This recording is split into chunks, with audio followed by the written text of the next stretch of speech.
Mr. Catholic now? Huwag daw patawag na Father. Bakit daw Father ang tawag natin sa ating mga pari? Kadalasan nilang gamit ang Matthew chapter 23 verse 9 NIV. And do not call anyone on earth Father, for you have one Father and He is in heaven. Tama ba ang kanilang intindi? O hindi na naman nila inaayos ang kanilang pangunawa?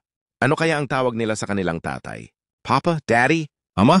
Pare-parehas lang naman Father yan. Pinipili lang ang gustong pangunawa at hindi yung tamang unawa.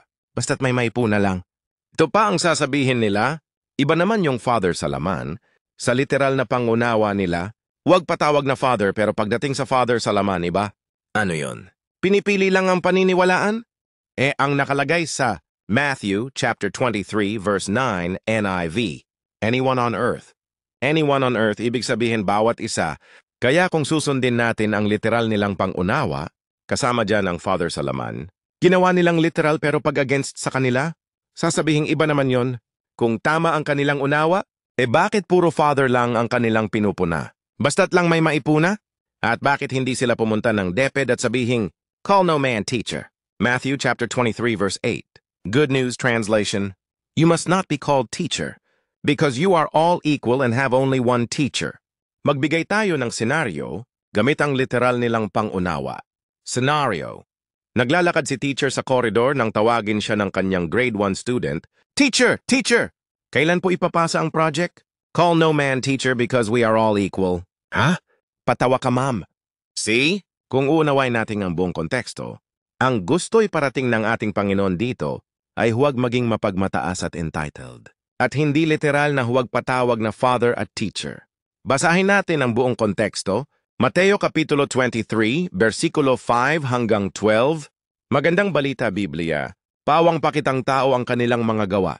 Nilalaparan nila ang mga lalagyan ng talata sa kanilang noo at braso at hinahabaan ng palawit sa laylayan ng kanilang mga damit.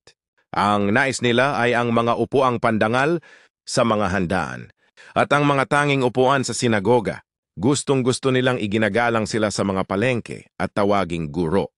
Ngunit kayo, huwag kayong patawag na guro sapagkat iisa ang inyong guro at kayong lahat ay magkakapatid. Huwag ninyong tawaging ama ang sino mang tao sa lupa sapagkat iisa ang inyong ama, ang ama na nasa langit. Huwag kayong patawag na tagapagturo sapagkat iisa ang inyong tagapagturo, ang Kristo. Ang pinakadakila sa inyo ay magiging lingkod ninyo. Ang nagmamataas ay ibababa at ang nagpapakumbaba ay itataas. Kung uunawaing mabuti ang talata, iisa lang ang pinupunto ng Panginoon maging mapagkumbaba tayo. Bibigyan ko kayo ng senaryo na nagpapakita ng pagiging mapagmataas dahil sa pagmamalaki sa sarili o pagpapatawag sa kanyang title. Scenario. Isang lawyer ang dumating sa kanilang family reunion at tinawag siya ng isa nilang kamag-anak.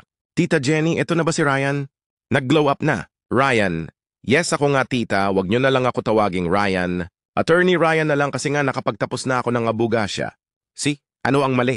Ang tawaging bang attorney? No. Kundi ang pagiging mapagmataas. Hindi po masama ang tawagin tayo sa ating title. Kung ikaw ay lawyer o ano paman, ang sinasabi kong mali ay ang pagyayabang o ang pagiging mapagmataas dahil sa pagiging entitled natin. Yan ang gusto iparating ng Panginoon, huwag tayong mapagmataas at entitled. Kaya hindi mali na tawaging father o teacher. Ang mali ay ang maging mapagmataas. Dahil kung tama ang unawa nila, magiging contradict lamang ito dahil maraming tinawag na father sa Bible. Matthew chapter 1 verse 2, NIV. Abraham was the father of Isaac, Isaac the father of Jacob, Jacob the father of Judah and his brothers. Kung babasahin niyang Matthew 1 verse 2 hanggang 16, sangkatutak na father, Judges chapter 17 verse 9 hanggang 10, NIV. Micah asked him, "Where are you from?" "I'm a Levite from Bethlehem in Judah," he said, "and I'm looking for a place to stay." Then Micah said to him, "Live with me and be my father and priest, and I'll give you 10 shekels of silver a year, your clothes and your food." See, malinaw? Kaya wag tayong magtaka kung bakit ang mga pari ay tinatawag nating father dahil sila ang ating spiritual father. Mayroon ba niyan sa New Testament? Yes po. Basahin natin sa Romans chapter 4 verse 11, New Living Translation. Circumcision was a sign that Abraham already had faith and that God had already accepted him and declared him to be righteous. even before he was circumcised. So Abraham is the spiritual father of those who have faith but have not been circumcised. They are counted as righteous because of their faith. Magpatuloy tayo para malaman natin ang pari ay mga spiritual father natin.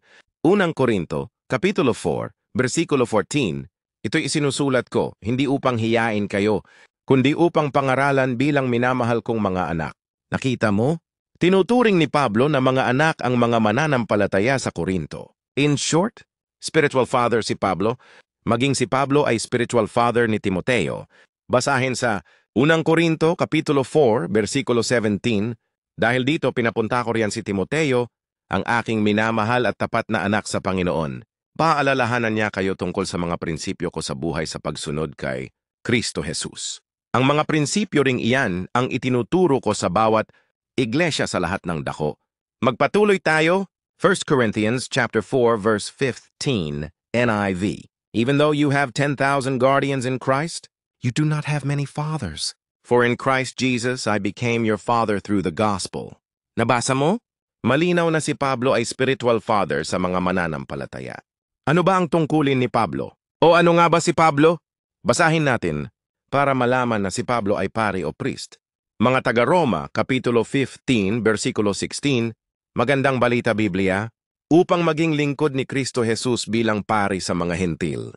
Ipinapangaral ko sa kanila ang magandang balita ng Diyos upang sila'y maging handog na kalugod-lugod sa Kanya dahil sila ay ginawang banal na ng Espiritu Santo. Romans chapter 15 verse 16 NIV. To be a minister of Christ Jesus to the Gentiles with the priestly duty of proclaiming the gospel of God, so that the Gentiles might become an offering acceptable to God, sanctified by the Holy Spirit. Ayaw naman pala, spiritual father at pari pala natin si Pablo? Kaya wag magtaka kung bakit father ang tawag natin sa ating mga pari dahil biblical yan.